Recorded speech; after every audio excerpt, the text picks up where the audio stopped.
The way that artificial intelligence and social media is progressing right now will be the slow death of our personal growth, our ability to progress ourselves as an individual, our ability to progress ourselves as a society, as a human race. And it will completely change our psychology in ways that we just don't even quite know yet, in very negative ways. This isn't a video to completely bash on social media. I think there's a time and place for it. Social media is a generic term that goes beyond just the platforms we see online like Instagram, TikTok, Facebook. Any social media is just basically media being exchanged by groups of people. This could be like a newspaper or books as an example too. But the way that companies are approaching online platforms like Instagram, Facebook, TikTok, etc., is also indirectly affecting our news outlets, indirectly affecting our internet architecture in really negative ways that people I really don't think understand the repercussions of, especially when you're using on a daily basis and it has become the norm for you. I have deleted Instagram and all my socials for the last week now. I've gone through phases of doing this multiple periods of my life, and I've always come out of it a better person, in my opinion. I re-downloaded it today for about 10 minutes and immediately deleted it after the fact. But I immediately began to feel this pull. It was a simultaneous feeling of dread, overstimulation, but also a strong desire to post, to feel societally validated or recognized, to kind of just like feel like I'm doing life the right way and I could show that to others. I think that's a very subconscious reason a lot of people don't realize why they post is to get validation from other people. And there are a lot of interesting ideas on there that I enjoy reading. But it is hard to stop myself from going too deep. And I'm sure many of us have felt that way. We end up doom scrolling or reading content that isn't helpful to us at all. It just makes us feel very positively about ourselves or very negatively about ourselves, which is this addictive cycle that we get stuck into. And the problem for me, especially, is why I feel so much mental friction towards it is because I'm an online coach, right? My title has online in it. If I don't show up to my workplace online, how will people know that I exist as an online coach? And the problem is that my work is focused on authenticity.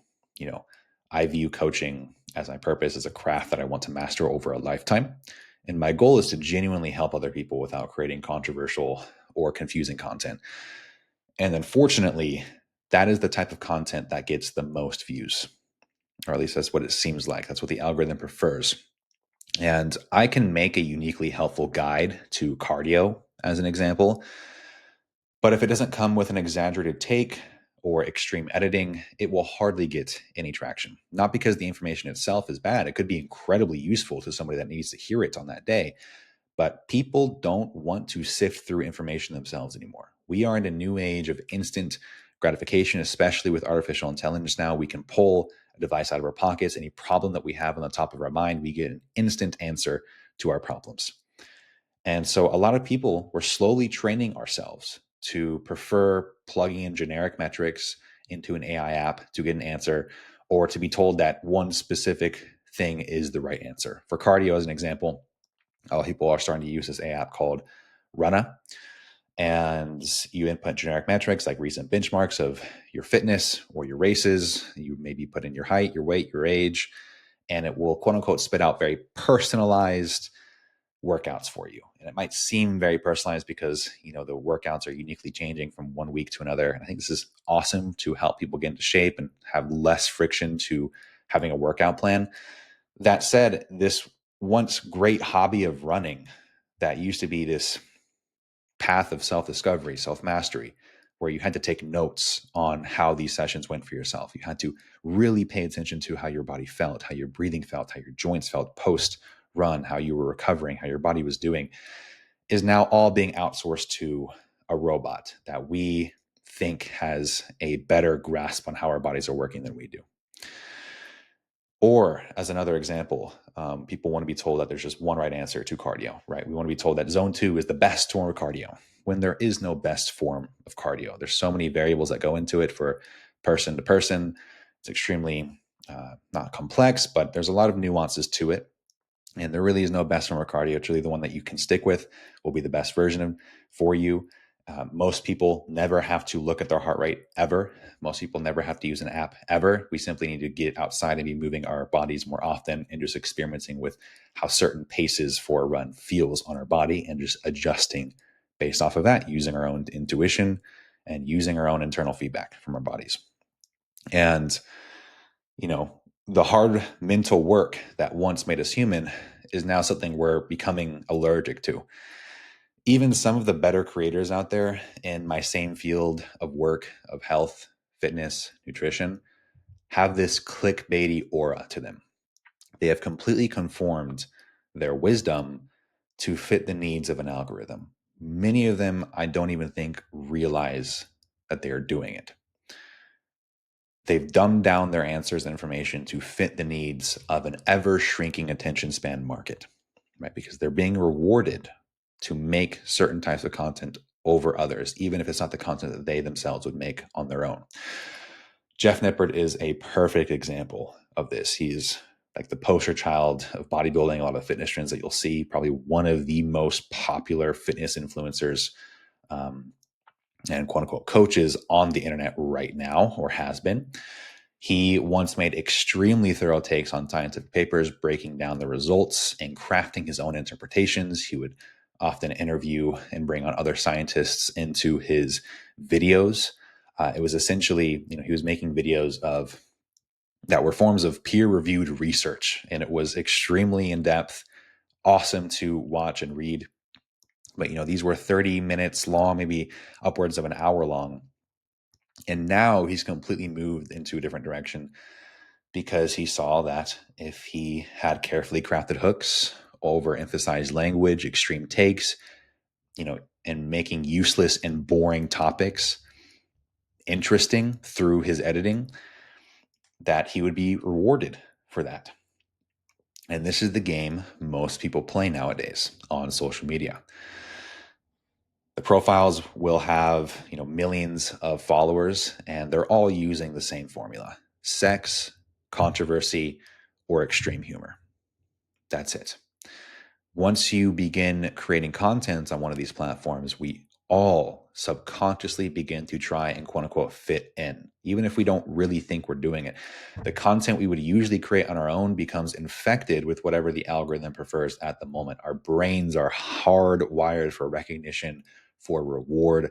So without us even knowing, we are playing the game that social media wants us to play. We lose touch with who we really are, and we begin adopting the ideas of others, afraid of truly expressing ourselves, or even worse, not knowing who we really are without the influence of others. This is the death of creativity, the death of personal growth. Creating something, only to see it get a few likes feels like a slap to the face, especially to me, and a lot of other people as well. When you come across a topic that, in your years of research and personal experience in your field of study, for example, for me, it's health coaching, I will put out a piece of information or a topic that I know a lot of people need to hear. And if they directly heard it from a friend, family member, or a coach they respect in person, they would absolutely take it to heart. But when you post that online, without the tried and true formula of sex, controversy, or extreme humor, it doesn't get much traction. And a extremely helpful piece of information or advice that would genuinely help thousands, if not millions of people, then gets maybe 10, 20 likes across the entire platform. And obviously, the algorithm should reward talent and creativity. I'm not saying I'm the most talented, most creative content creator out there. I obviously have room to improve. But when it begins to feel like an endless slot machine, what is the point of that, right? Every single time you post or you swipe for another reel, you're just pulling a lever on a slot machine to hopefully get a next awesome golden gem or viral post. And we end up wasting our time on useless information that just makes us unusually negative or positive about ourselves, makes us feel negative or positive about ourselves. And that in and of itself is just an addictive cycle that we get stuck into. And it makes it harder to enjoy anything with true substance in the world, right? Reading, deep conversations, writing, real art. These are all boring versions of quote unquote social media, exchanging ideas from other people with other people. But these all become optional. They're boring. They require us to sift through tons of information and nuance ourselves, when we'd rather just get a straight answer on a really nice, pretty 3-page carousel post on Instagram, making us feel like we're an expert in the field already. So as a result, we slowly withdraw from our own lives in order to live vicariously through other people online. And even though we know all of this subconsciously, or we've been told this before, social media is bad for us, we don't want to be told it. We avoid that messaging. We want to continue investing in internet slop that makes us feel good in the moment rather than investing in real world activities that can actually enrich our lives.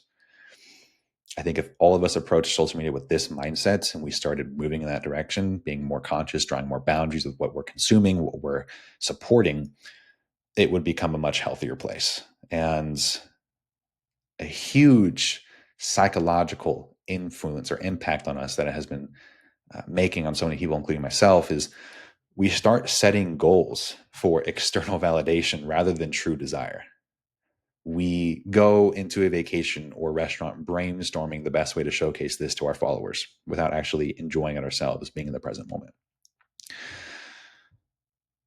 A lot of the goals that we start setting, Ironmans, marathons, having a six pack, having a business, a company, whatever it might be for you, we turn our lives into an endless game of goal after goal after goal, even though we know the arrival fallacy is a true phenomenon where when we arrive at said goal or achievement, that is not where happiness or contentedness or fulfillment is ever derived from. It's on the process, on how we got there, on the journey of going there, the hard work that it took. That is where we find peace and fulfillment, not goal after goal, not the achievements. And it essentially creates this world where we don't really know who we are. And we end up living lives in a way that other people have told us to live our lives without us actually doing the introspection and internal work needed to know how we want to live our lives. And as a result of all of this, of this game that social media likes to play, the people who actually want to help others slowly die off the platform. They don't want to participate. Maybe they just never get popular in the first place. While people who take advantage of others grow exponentially like parasites, because it's a lot easier to take the quicker, tried and true way than it is to genuinely help others. Because true help requires hard work and nuance, while getting people's attention simply requires sex, controversy, and extreme humor. So we need to be extremely careful of pursuing goals that are not really our own.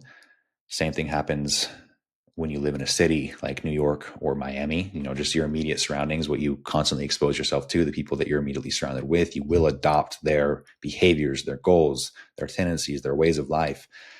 We slowly and subconsciously adopt ways of life that were never our true calling in the first place. This right here leads to burnout, depression, anxiety. The more at peace we feel with ourselves, the more our ambition quiets, the less goals we tend to have, which is not a bad thing.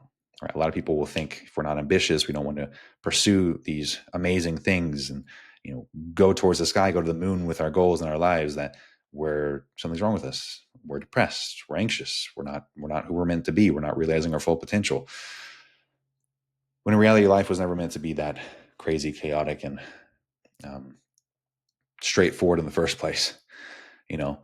There's a great book by an author. There's a few concepts in that book that are a little bit strange, but there was one concept in the book that I really appreciated. I also heard this off of a podcast of Modern Wisdom. It's called The Three Stages of Masculine Purpose. And I don't really agree with the word masculine either. I think this applies both men and women, but there's three stages of it. The basic man, motivated by winning, pleasure, and personal gratification. The superior man, driven by achieving mastery, purpose, and serving the world.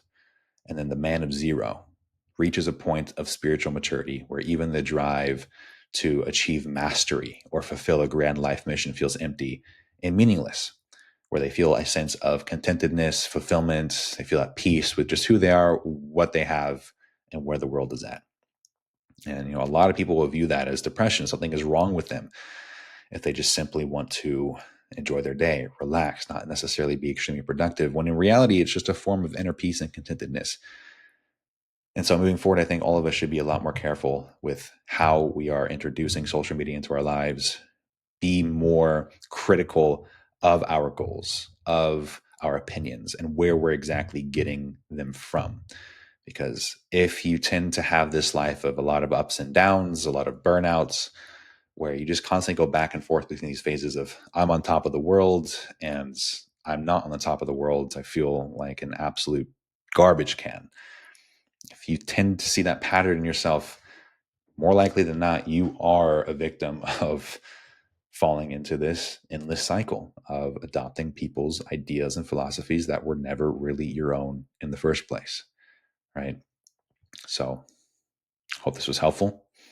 If this is a sign for you, you think, take a break from social media.